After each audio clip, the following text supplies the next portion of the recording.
today I am going to be talking to Darcia Narvaez from the University of Notre Dame. Welcome. Thank you.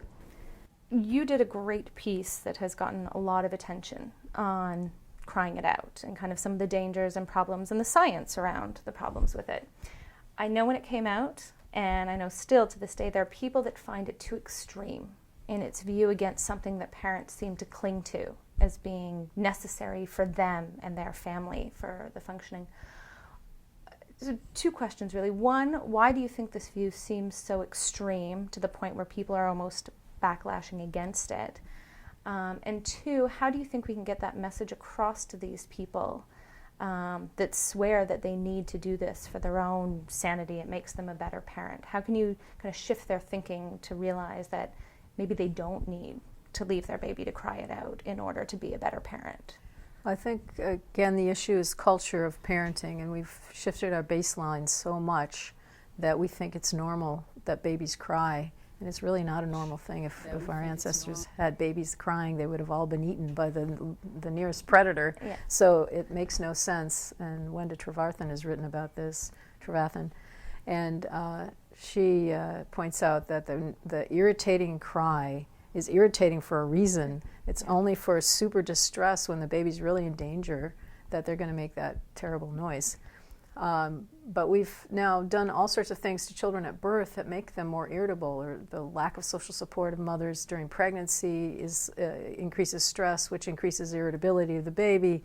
Birthing practices increase irritability of the baby, and so you have these babies that are high cortisol reactive as a result of all these things we're doing to them, and then they have a harder time settling. And it takes some practice to learn how to settle your baby. You know, which rock is it? And, you know, there's all sorts of things. So I think we've lost our intuitions about how to take care of babies and how to keep them calm and how to, you know, be with them.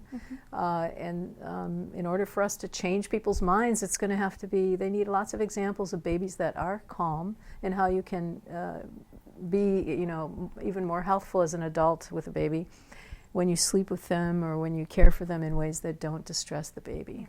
I mean, as you know, we've had a lot of research coming out where people are saying, no, there's no long-term effects to crying it out. Look at what we've done. And you even look at their own research, and that isn't really what they're finding. So what is this disconnect between the researchers and their own research?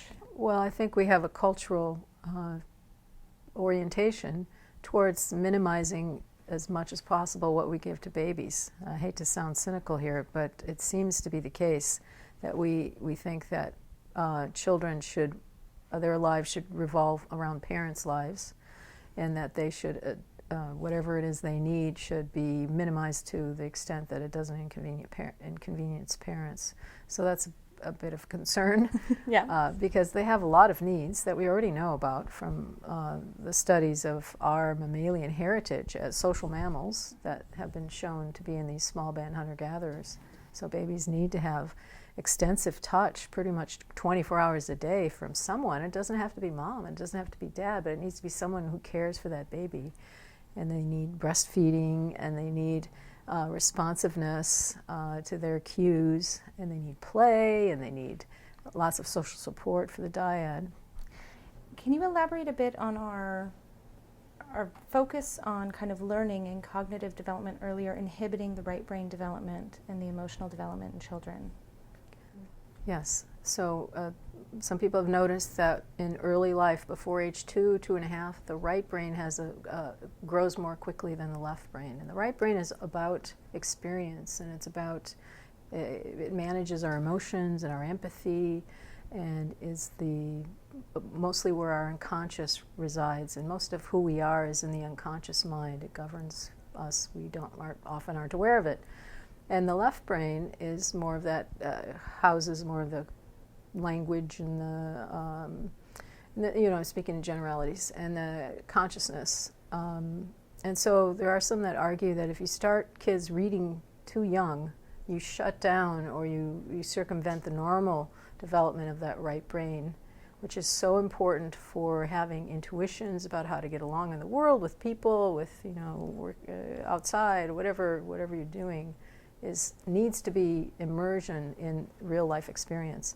And if you pull kids away and put them in front of a book, it takes away that building of knowledge. and narrows their focus down, and they have very little, because the left brain accesses all the knowledge that you've developed from experience, because it can't feel experience. It's more of the right brain focus. Okay. And so you narrow their intuitions down and leave them more, I guess, limited in what knowledge and intelligence they have. So do you think that in a sense that this over-reliance on cognitive abilities early could actually also hurt cognitive abilities later? Absolutely. Yeah. If you think about what you want for your child, for me it would be wisdom, kindness, happiness. Whenever they, as a child or as an adult, doing these things to them are not going to lead them in that path. Mm-hmm. So instead, you're going to have a more technically focused child who maybe has a lack of wonder and awe and respect for the universe in a way, and lack of access to those kind of larger feelings of being a human being. Mm-hmm. And I don't think we want that. Thank you so much, Darcia, for being here and talking to us.